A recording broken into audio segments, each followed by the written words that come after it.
Breaking news చూస్తున్నాం. BRS కీలక నేత హరీష్ రావు హాట్ కామెంట్స్ చేశారు. ఇక పోలీసులు మున్సిపల్ ఎన్నికల సందర్భంగా అత్యుత్సాహం ప్రదర్శించారు అని, తాము అధికారంలోకి వచ్చిన తర్వాత ఎవరిని విడిచిపెట్టేది లేదు అంటూ కూడా హెచ్చరికలు జారీ చేశారు. అంతేకాదు, అధికారంలోకి బీఆర్ఎస్ వచ్చిన తర్వాత కేసీఆర్ కాళ్లు పట్టుకొనైనా సరే ఎవరైతే అత్యుత్సాహం ప్రదర్శించారో వారి అంతు చూస్తాను అంటూ కూడా హాట్ కామెంట్స్ చేశారు. మున్సిపల్ ఎన్నికల సందర్భంగా హద్దులు దాటి వ్యవహరించిన పోలీసు అధికారులను ఎట్టి పరిస్థితుల్లోనూ వదిలిపెట్టబోము అని మాజీ మంత్రి బీఆర్ఎస్ నేత హరీష్ రావు హెచ్చరించారు. ఎన్నికల సమయంలో ప్రజాస్వామ్య హక్కులను కాలరాసేలా వ్యవహరించిన పోలీసుల తీరు తీవ్రంగా అభ్యంతరకరము అని ఆయన మండిపడ్డారు. ఎన్నికల వేళ కొందరు పోలీసులు అధికార పార్టీకి అనుకూలంగా వ్యవహరిస్తూ ప్రతిపక్ష కార్యకర్తలను, ఏజెంట్లను బెదిరించడం, అడ్డుకోవడం, అనవసరంగా జోక్యం చేసుకోవడం చేశారు అని హరీష్ రావు ఆరోపించారు. ఇలాంటి ఎక్స్ట్రాలు చేసిన పోలీసు వివరాలను తాము స్పష్టంగా నమోదు చేసుకుంటున్నాము అని కూడా వెల్లడించారు. ఇక మున్సిపల్ ఎన్నికల్లో హద్దులు దాటి అతి చేసిన పోలీసులను వదిలిపెట్టే ప్రసక్తే లేదు. ఎవరేం చేశారో, ఎవరు ఎంతవరకు వ్యవహరించారో అన్నీ రాసి పెట్టుకుంటున్నాము అని హరీష్ రావు స్పష్టం చేశారు. భవిష్యత్తులో బీఆర్ఎస్ అధికారంలోకి వచ్చిన తరువాత ఈ అంశాన్ని తేల్చేస్తాము అని హెచ్చరించారు.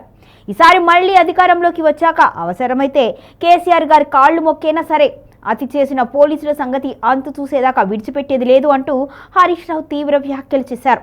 ఇక ప్రజాస్వామ్యంలో పోలీసులు తటస్థంగా ఉండాల్సిన అవసరం ఉంది అని, కానీ కొందరు అధికారులు తమ హద్దులు దాటి రాజకీయానికి వ్యవహరిస్తున్నారు అని విమర్శించారు.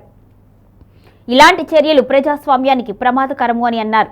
ఎన్నికల సమయంలో పోలీసుల పాత్రపై ఇప్పటికే ప్రజల్లో తీవ్ర చర్చ జరుగుతున్న నేపథ్యంలో హరీష్ రావు చేసిన ఈ వ్యాఖ్యలు రాష్ట్ర రాజకీయాల్లో మరోసారి దుమారం రేపుతున్నాయి. మున్సిపల్ ఎన్నికల్లో పోలీసుల వ్యవహారంపై భవిష్యత్తులో రాజకీయంగా, న్యాయపరంగా ఎలాంటి చర్యలు తీసుకుంటారు అనేది కూడా ఇప్పుడు ఆసక్తికరంగా మారింది.